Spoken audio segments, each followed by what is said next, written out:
So we are Mishlei in the first parak.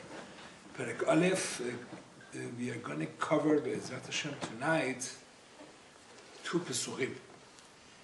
Daled, Latet Lapetaim Orma Lenaar Da'at Umezima. So he's saying that, the purpose of Sefer Mishlei and the Musar that he's teaching is Latet Lapetaim Orma. I think our scroll translates to provide simpletons with clearness. So Orma is translated as clearness. Lenaar Da'at Umezima. A youth with knowledge and design. Mezima is translated as design. Yishma Chacham veYosef Lekach. And the wise man, right? The wise man may hear it, right? Yishma Chacham veYosef Lekach. veYosef Lekach. And he's going to enhance his learning. And v'navon tachbulot irneh. V'navon Bina, we have learned already that Bina is more than Chokhmah. A discerning one may acquire strategies, right? This is not the literal translation of the words. So basically, Shlomo HaMelech is saying that, this Divrei Musar that he's going to give us, that he's giving us, this divinely inspired, it's beneficial for everybody. For petty, right? Petty is simpleton. It's not, sometimes, it's a negative connotation. But here, it's, even Moshe Rabbeinu was called a petty. Petty is somebody who's tamim. Somebody who has timimut. Tamim tiyeh ma Hashem elokech. Qu'est-ce que shilopilan adere? That's called petty. So, the petty, see, the only person that you cannot teach Torah is somebody, it's a letz. Let's, it's somebody that makes fun. Somebody who is cynical and makes fun of anything that has to do with spirituality. With them, it's a waste of time. Because there is something supernatural with let's. Let's is, it's not any, it doesn't have to do anything with logic. We all know people like that. A person that is let's, it's a waste of time. You cannot, it's like, like Mr. Sharim says that they have sprayed themselves with some kind of Scotch guard, not to absorb anything. They just, their mind is just like to play ping pong. They don't want to hear anything. So with them, Divrei Torah would not do anything. But any category other than let's could only gain. So that's why Shlomo HaMelech is talking about petty. He's talking, like when he says, learning Mishlei would give a petty orma. Le'na'ar. Na'ar comes menu'ar. Na'ar means, menu'ar, it's like, somebody who's empty. Le'na'er in Hebrew means to empty. So na'ar, it's also like a young lad, a young man, it's called a na'ar in Hebrew. Na'ara, na'ara. That means that also it's in Yiddish, there is a word they call it narishkeit. Narishkeit comes from na'ar, na'arut, ma'aseh na'arut. So the word na'ar means somebody who's a vessel but is empty. The na'er menu'ar means, adam tuchani. But as long as he's not a let's, you could fill him up, right? So Shlomo HaMelech doesn't, he says, a petty, a simpleton, he's going to gain orma. Le'na'ar da'at umezima, somebody who's a vessel. A na'ar is going to gain also da'at umezima. Yishma chacham, but ultimately the best is, the best person that could learn and could gain is a chacham. Yishma Chacham veYosef Lekach. V'navon tachbulot yirneh. So you see everything again, it's going Chokhmah, Bina, Vadat. Right? Yishma chacham v'yosef lekach, v'navon tachbulot yikne. So why we said that Peti and Na'ar don't have much information? Chacham is somebody who has already learned, has chokhmah, has knowledge. So through this sefer, Yishma chacham, v'yosef lekach, and he's going to add to himself, like lekach. It's Rabbi Meir says, whatever you learn from other people, it's called lekach, because you take. That's why it's called. It says, what's the pasuk? Mekach tov natati lachem torati al ta'azor. That's also mekach. Mekach, when you acquire something, right? So Meiri says the word lekach, it's called ma shenidmad me'acherim. It's something that a person doesn't just rely on his own understanding and his own insights, but rather he takes from others. He's open to listen. Right? That's why HaKadosh Baruch Hu has given us two ears and only one mouth. Right? The one mouth, the mouth has a lot of boundaries to it, the teeth, the lips, etc. The ears don't have any, ears too often, and no natural guards for the ears. The Gemara says, but HaKadosh Baruch Hu has shaped our fingers and the earlobe. Like there was a question of the week this week, that why the Torah tells us that Eved Ivri, a Jewish slave, which was that he was a thief. If somebody went to stole and didn't have money to pay the Beit Din, would contract him as an employee. This is not really slavery in the sense that we know. Like the Eved Ivri, the Gemara says, whoever would buy himself an Eved Ivri would buy a master for himself. Right? If he had only one pillow, he had to give it to his slave. He couldn't use it himself. Right?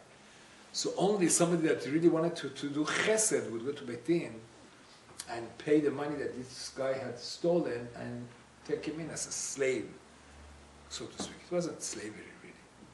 But the Torah says, after 7 years that he was a slave, he had to free him. If the slave would say he would opt not to be free, 7 years. 6 years he has to work, up to 6 years, and then the 7th year he has to free him.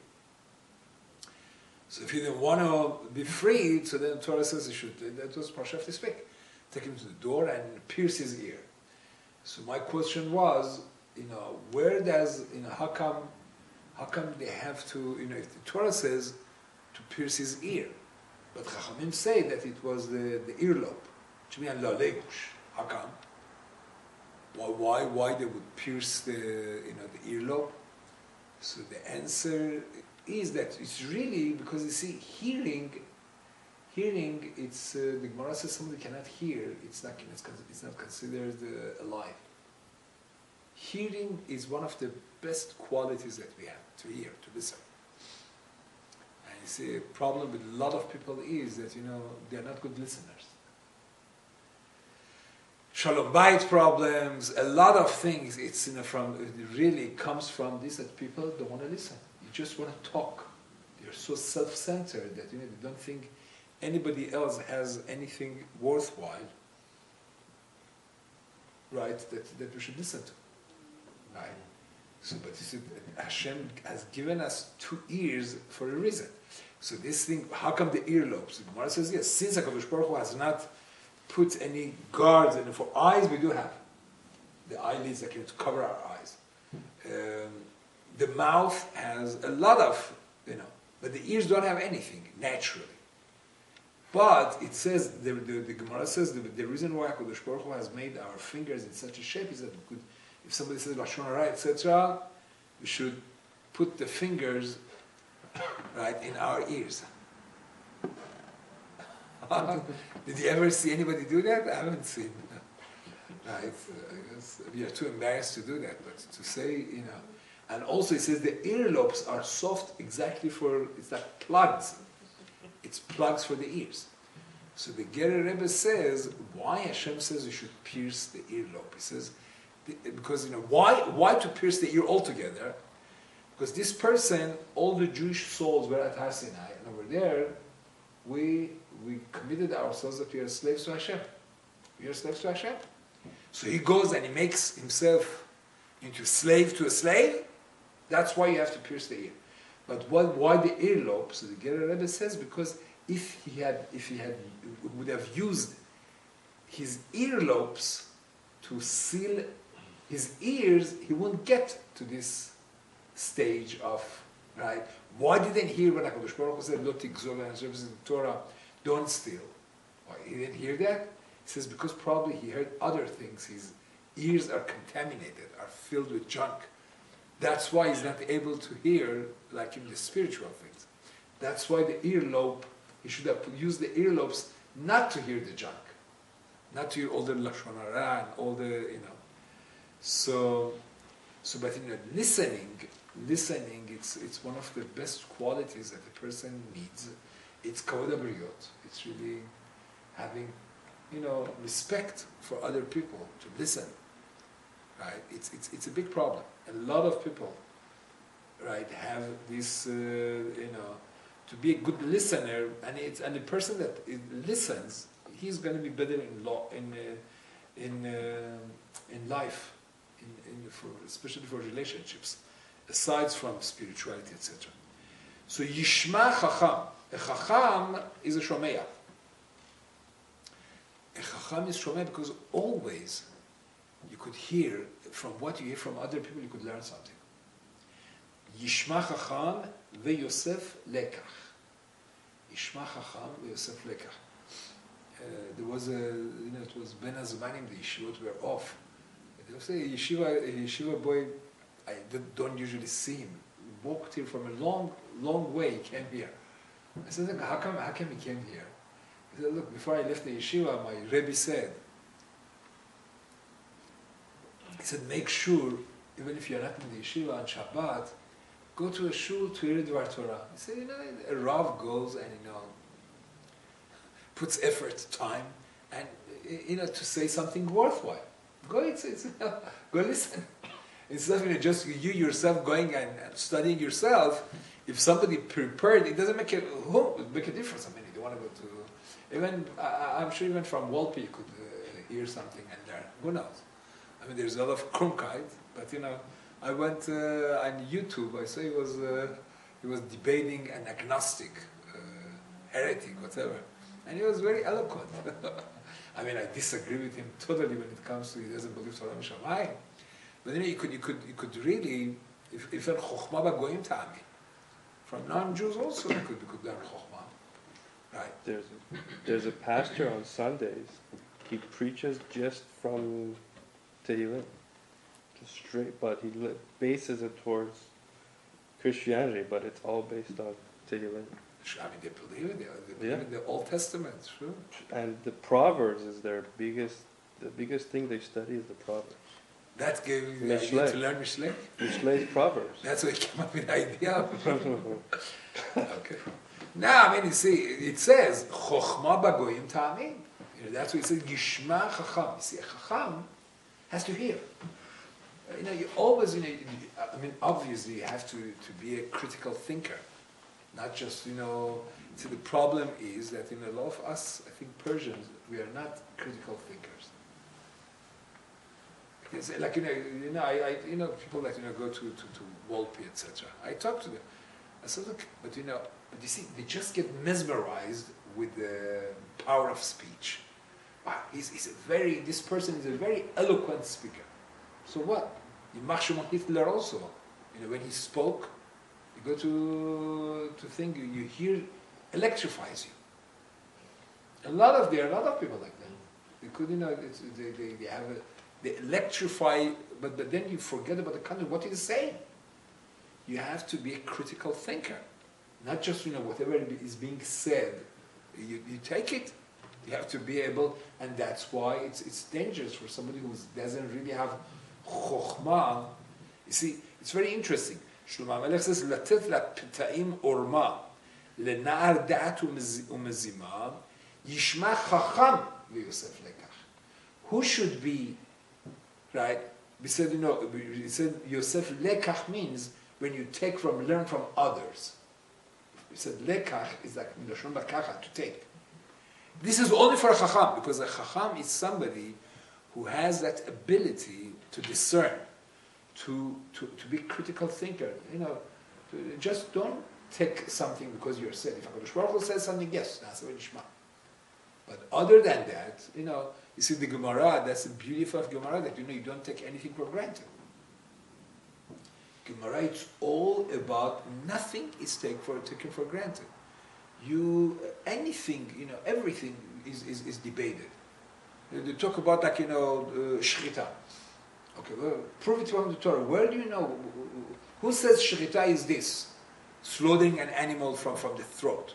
Maybe it's this, maybe it's that, maybe it's piercing the heart, this, and goes back and forth, and everything, it's documented, and everything, you have to bring proofs for it, till it's established that the shechita that the Torah means, right, it's exactly this. That the whole, the beauty of the Talmud, of the Gemara is that, it's to use your chokhmah. Don't take anything just because, we have to prove everything. Everything needs to be established. That's why you have back and forth, right? And at times, they get very nasty in their arguments back and forth with each other, right? So this is Yishma Chacham v'Yosef Lekach. Somebody who has Chokhmah, he could learn. He's really qualified to learn from others, Yosef Lekach, because he has that Chokhmah, that ability. He's a critical thinker. He just doesn't take it for, He has his own brain, and it makes sense to him, and he accepts, or he doesn't accept. So Yishma Chacham veYosef Lekach. So the Chacham would Shlomo HaMelech is saying, Yishma, listen to see what people have to say. So that's why this guy was schlepping. He had walked, I think, 45 minutes from Westwood to come on Shabbat, Yom Tov, whatever it was, because his Rebbe told him back in the yeshiva. So look, you go to your town, any decent Rav, before they speak, they prepare, who knows, hours. You could go, and by listening, you just take in, the outcome of sometimes, it's a lifetime of learning. A person could tap into it very easily. A person could tap in somebody's chokhmah that was acquired throughout years and years of studying, just by listening. Yishma Chacham veYosef Lekach. So we said Lekach is whatever we learn from others. V'navon tachbulot yikneh. V'navon tachbulot yikneh. So now we said, right, so we have Chokhmah, Binah, V'da'at. Right, please, I hope this far in that at least we have this. So Chokhmah, Binah, V'da'at. Chokhmah, we said it's information. Chokhmah is information that a person, usually you learn it from, it's lekach, as we just said, Shma Chacham Yosef Lekach. Chokhmah is information that we learn from others or from divine source. Binah is what? How to use it. What? How to use it. Learning something from something else. Learning something from something. In other words, from all the we expand the chokhmah that we learn, we expand it, we add to it from ourselves. We expand it. The example that I gave, you remember when you have a screwdriver, you learn how to use a screwdriver. Then, that's chokhmah. Chokhmah is you want to open a different, there's Phillips, there's this, that, what kind of screwdriver you need to open a screw. This is chokhmah. Binah is you take it a step, it's your contribution. You learn, how did this work? This chokhmah that I learned to open a screw with a screwdriver, you go into physics, etc., and say, okay, that I could do it with a dime also. This is your contribution. It doesn't have to be a screwdriver. Even a dime could do the same thing, right? Act as a screwdriver with the same concept. This would be Bina. Now, this is Chokhmah Bina. That, we said, that is the most important thing. That is most important. That is a judgment. That is to know when to use that, the Chokhmah or the Bina. When to use it and when not to use it. Right? That's the most crucial thing that, I told you from my Rabbi, wonders and said, always in Shmoneh Esrei, we have to meditate on this. V'chonenu me'itecha, chokhmah, bina, v'dat. We ask Hashem all three. Chokhmah, bina, v'dat. Right? But then we go back. The bracha is on what Baruch Atah Hashem chonen hadat. And it's like the only way to get that is through tefillah. Chokhmah, bina. You see, we ask Hashem, chonenu me'itecha, chokhmah, bina, v'dat. Please give us all three. Right? Give us chokhmah, give us bina, and give us that, because we need the siyata d'shmaya. But then we go back and we conclude the bracha on only that, because that comes only from HaKadosh Baruch Hu.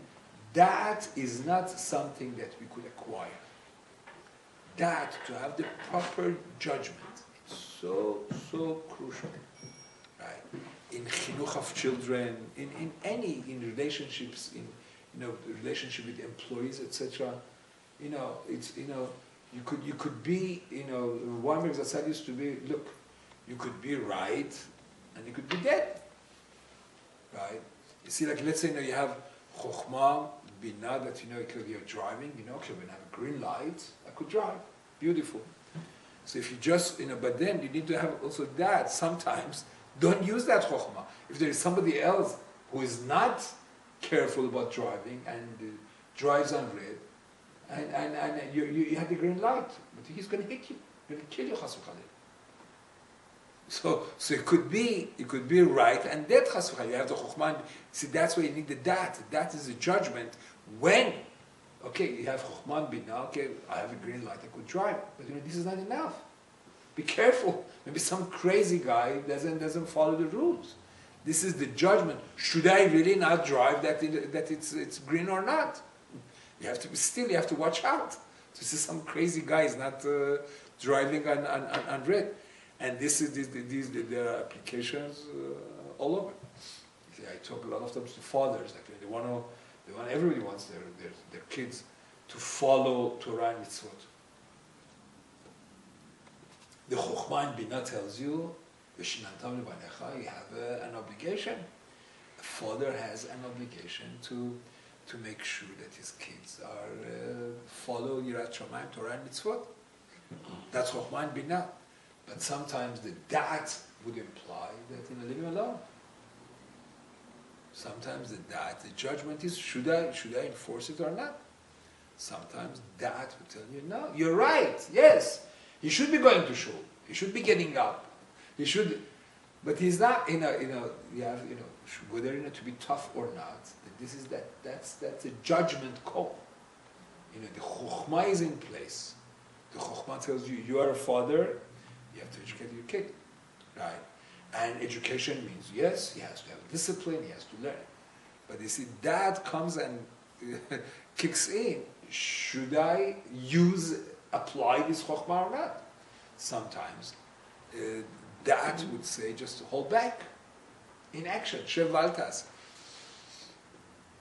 So learning Mishlei is going to teach us Yishma Chacham v'Yosef lekach v'navon tachbulot yikne.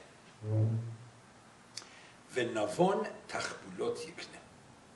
So we said, right, Navon is a stage above Chacham. There's an interesting midrash that it says tachbulot comes from Lashon chevel. Chevel means a rope. Right? So midrash says like this guy was going he was very thirsty.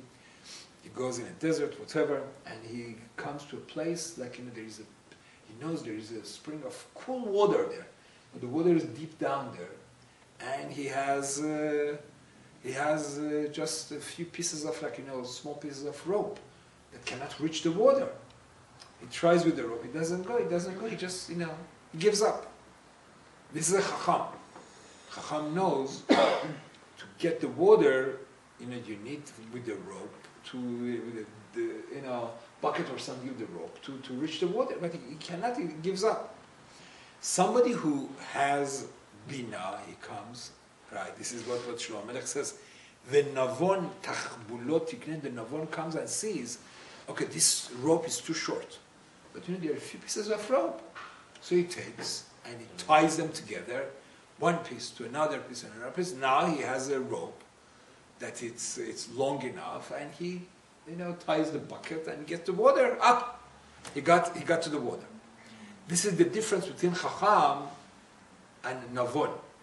Chacham just he's like only with a screwdriver you could open. Only this rope. He doesn't understand the Navon that you could really take one rope and another rope and another rope and make a longer rope.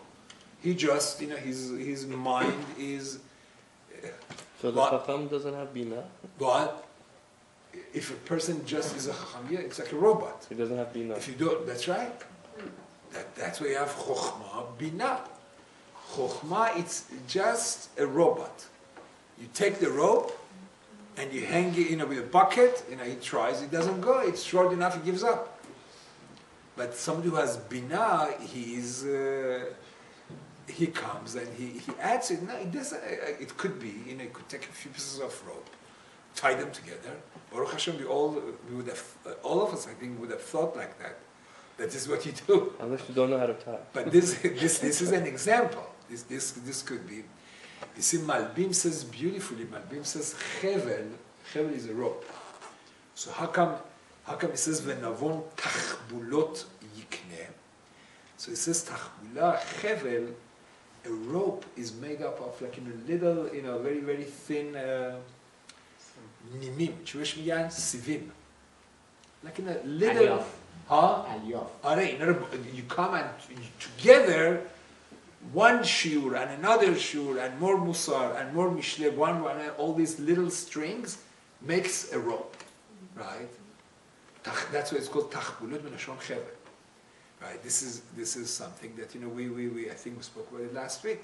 That you see, musar changes a person by repeating the same message over and over. I mean, obviously it has to be done. That's why you have so many Sifrei Musar. Because it's like these little strings that, when you when you have it to spin together, then you're going to get that rope. That's what, right? That's what Shlomo Melech is saying. That what, V'navon yishma chacham v'yosef lekach, v'navon tachbulot yikne. Now, Navon, also there's the kinyan. The kinyan is something that you work on it, right? It becomes yours. If there is no amelut, if you don't invest, you're not going to master anything. And working on midot is the same thing. A person needs to work on it to have a kinyan in it. That's why the Navon, a person that is not just a chacham, someone who is a navon, tachbulot yikne, that as we said, different tactics and also adding from himself, right? We said that's what navon is, and so as the Malbim, right? Malbim says formulates his opinion using many strands of analogy and comparison. That's what a chacham does, and navon does, right? It's like it's many strands. It's exactly like that's how you make a rope from all these strands. The navon tachbulot yikne.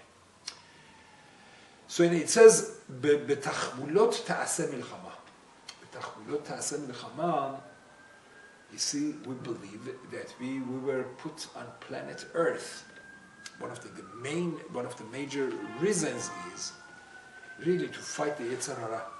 B'tachbulot ta'aseh milchama.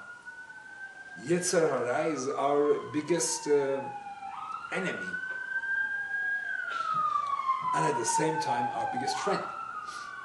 Right? Without Yetzer Hara, without evil inclination, there is no justification for us being in this on this planet Earth. Right? We get our Olam Haba through, right, through dealing with our Yetzer Hara. Right? And that's what the whole Sefer Mesilat Yesharim. It's all about that.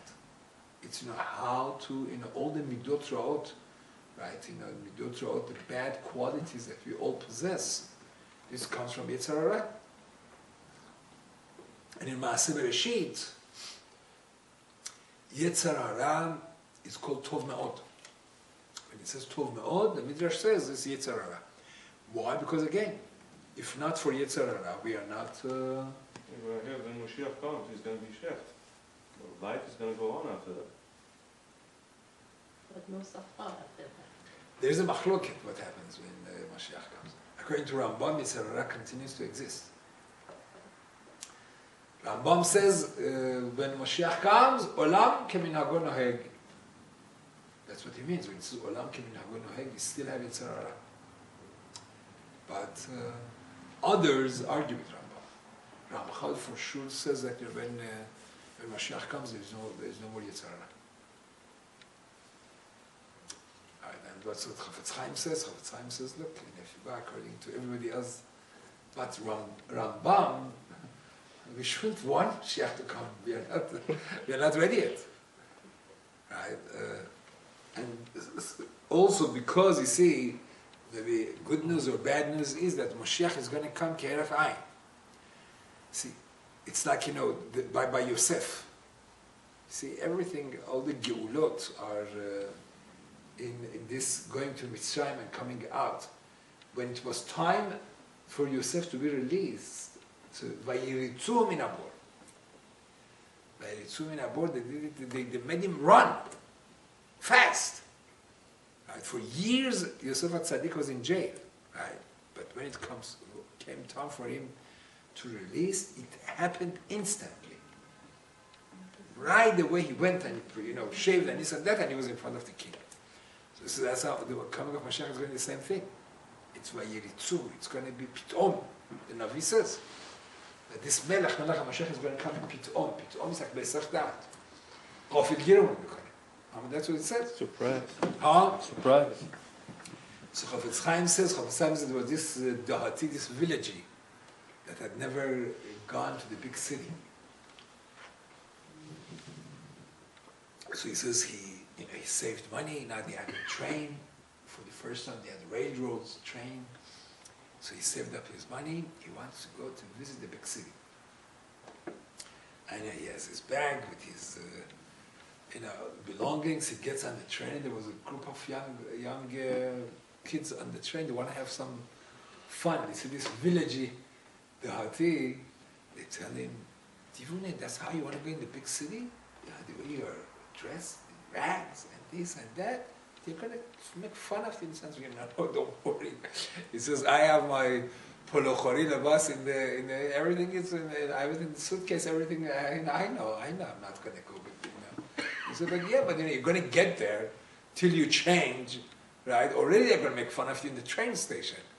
So he says, so what should I do? So we have a good, very original idea for it. He says that we know the way this train goes. Soon you're going to come to some tunnels. And in the tunnels it's dark. So when we are in the tunnel, so why change? So he says, beautiful. Right, so now this, he goes, and as soon as they go to the tunnel, he takes off everything to change, and the tunnel was very short.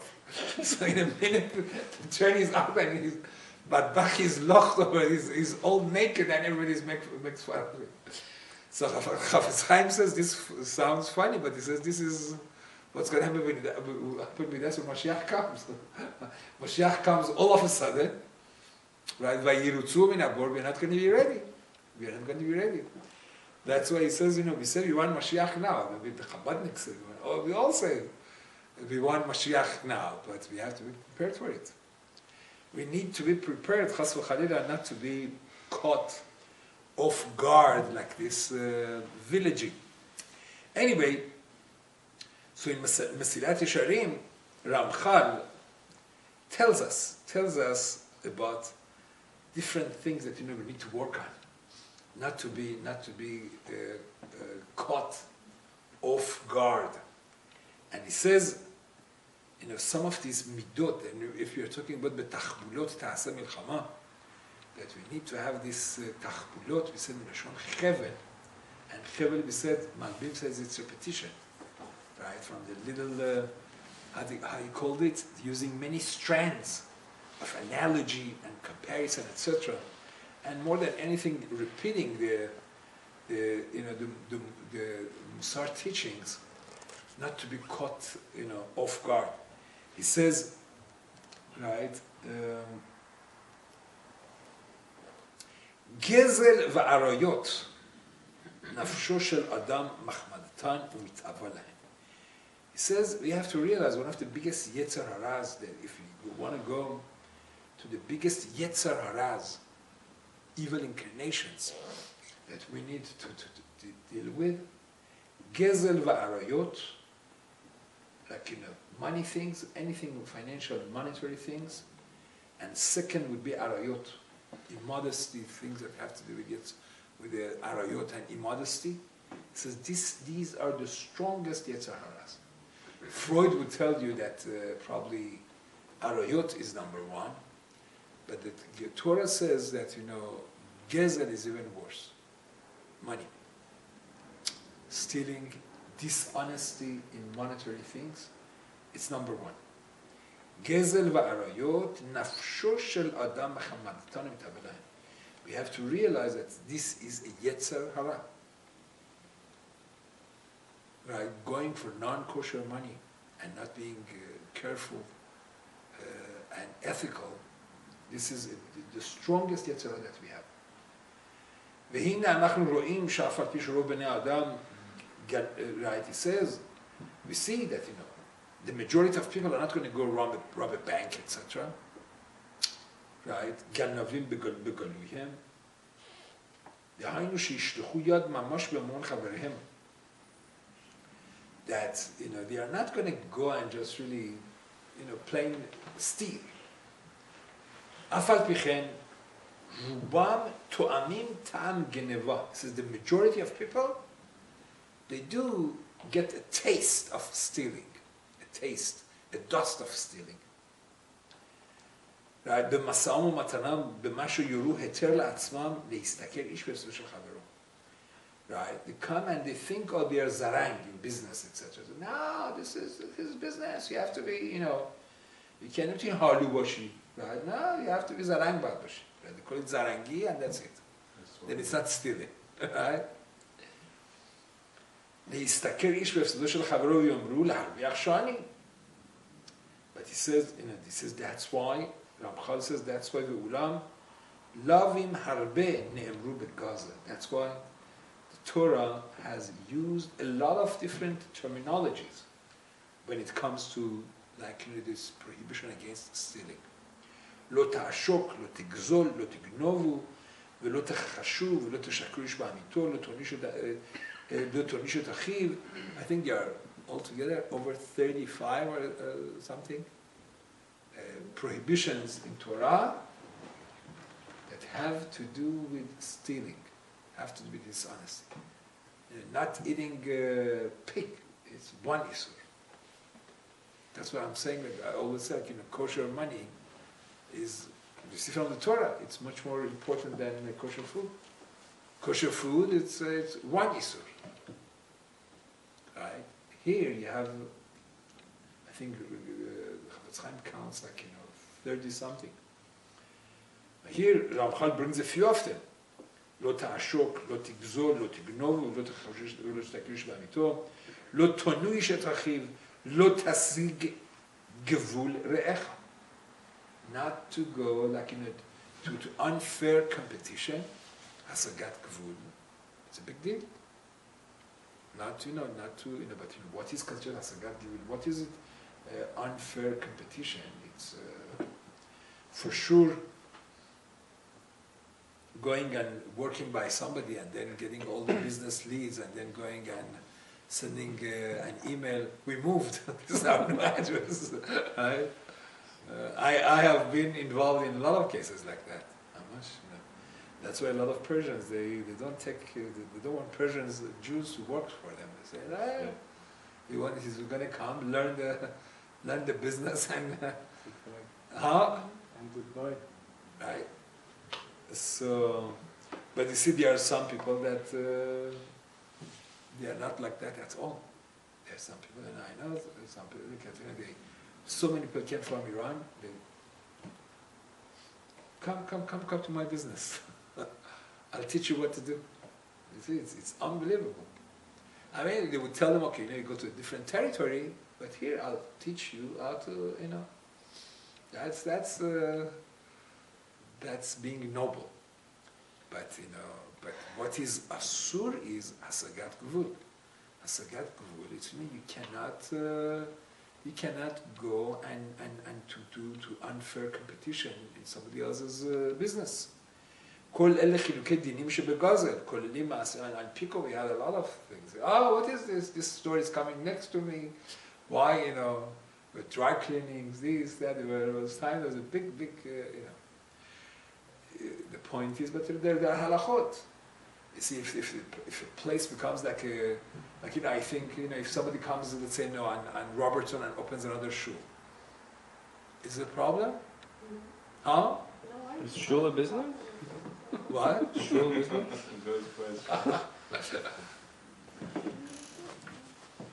You see, I always tell people, look, we are Baruch Hashem 2 shuls next to each other. It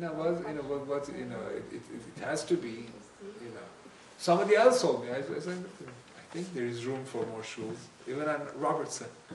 Because here, it could be in a little town, it would be a problem. If there is a town that cannot support really more than 1 million, so then yes, even in shul business, it would be questions of hasagat gvul. I remember in Valley, somebody wanted to open a shul.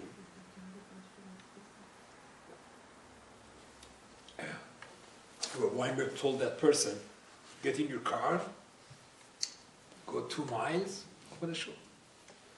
He said at the time it was really, he felt like it's going to be unfair because there wasn't enough people to support more than 1 million. So you see, yes, even in shul business is also a business in that sense. You could definitely have halachic ramifications. Right?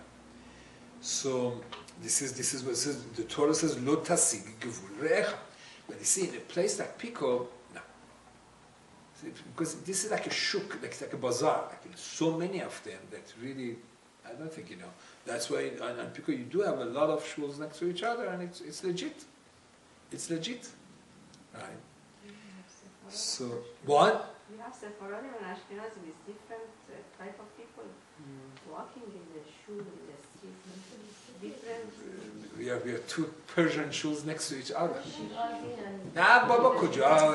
different, Well, we don't have Shirazis. They don't have a non-Shirazi. Most of them are Shirazi. No, I noticed people over there, after Yudin, every day, the daven over there, they Shabbat, they end up here. I don't think it's. I know a joke. Huh? I know a joke. I'm not going to say. It's good. Good jokes I appreciate. Why? So there's one Jew who he crashes his airplane into an island. So he goes and he builds 2 shuls. 3 shuls. 3 shuls. I know 2. And then when they find him, they ask him, why did you put 2? He goes, this is the one I dug, and this one I will never go to. That's right. And there's another one. This is my father's shul. I have. So that's why one Jew needs 3 shuls, right? So therefore it's not hasagat gvul. It's legit. You need a lot of shuls, right? Now you see, it says. I'll share with you. It says a person that has makom kavua, a person that has a fixed place, fixed shul, right? This is his shul and his kavua, and it doesn't change. He says this person is an anav, and a tzaddik, and is Talmid of Avraham Avinu alav shalom. That's what the Gemara says. So you see, you could understand why he says it's a Talmid shel Avraham Avinu, because by Avraham Avinu it says, Vayashkem Avraham baboker lamakom. Rashi says Avraham Avinu had a fixed place for his davening. That's what we learn from Avraham Avinu, that the person should have a fixed shul, should have a fixed place. It's like, when you stand in a place and you daven there, you create a channel of communication. It's like, the wiring and everything up there to HaKadosh Baruch Hu. This place becomes your place of connecting to Hashem. So don't change it. Right? The wiring, everything is there. You're just plugging. So Rav Tzvi Pesach Frank says, we can't understand that. If somebody has a fixed place, is a Talmid of Avraham Avinu, because Avraham Avinu, it says, had a fixed place. But how come it says humble? Where does the humbleness come from? That he's a humble person. So he says, it's very rare that a person always stay in the same shul. Because always either you're going to get in trouble, either you don't like the rabbi or the gabbaim, azin del chor mishe, azun del chor mishe. That's why he's going to change shuls. Only if he's a humble person, he's going to stay in the same place, right? And you just look around, you'll see this is true. This is true. Well, sometimes I see somebody that usually there's going, how come they came here? Let's try it out. Something the rabbi said something because he got why should a person change? You're davening. What? Because sometimes the Divrei Torah gets repeat again and again. You want to hear something new, that's why you go out. Okay, that's Pico. Okay, fine. Pico, yes. Baruch Hashem, we want to have Tanavon, right? We did have an art program. I remember the rabbis used to jump on Shabbat. I don't think it's a good idea. No, I didn't think it was. It was, no, but you see, I think, it's, why, you don't change your Rosh Hashiva. You don't change your Rebbe. I mean, everybody, it's also a matter of chemistry. You connect, and you have to be consistent, because you can't pick and choose. A person, that's why the most, I always say, Asarach Harab. A person needs to have a Rab. And Baruch Hashem, there was a time that, there were not too many shows in town. Now we have a lot of shows in town. Baruch Hashem, good actors also. So, but you see, the person needs to, you can't just pick and choose and, some people go around and shop for a heter. Maybe somebody else would let me do it, this and that, yeah. But this is very true. That it really takes certain humility of having a shul and sticking to it. Not to, sometimes you want to go and hear a different Devar Torah, that's okay, but that's, you need to have your Rav, your shul, your community, right? But here we don't have it. We have a lot of people that we have here also. We have a Friday night crowd. There's a Shabbat morning crowd, Mincha crowd. Baruch Hashem. It's anyway. It's in small towns. It's very different. When I was in Baltimore, it was a totally different ballgame. It was like one shul, one community. It's like Houston also. It's out of town places. It's and there's a certain intimacy that you don't find in the bigger cities. But so Hasagat Gvul, it's in all areas, and we'll continue with Hashem next week.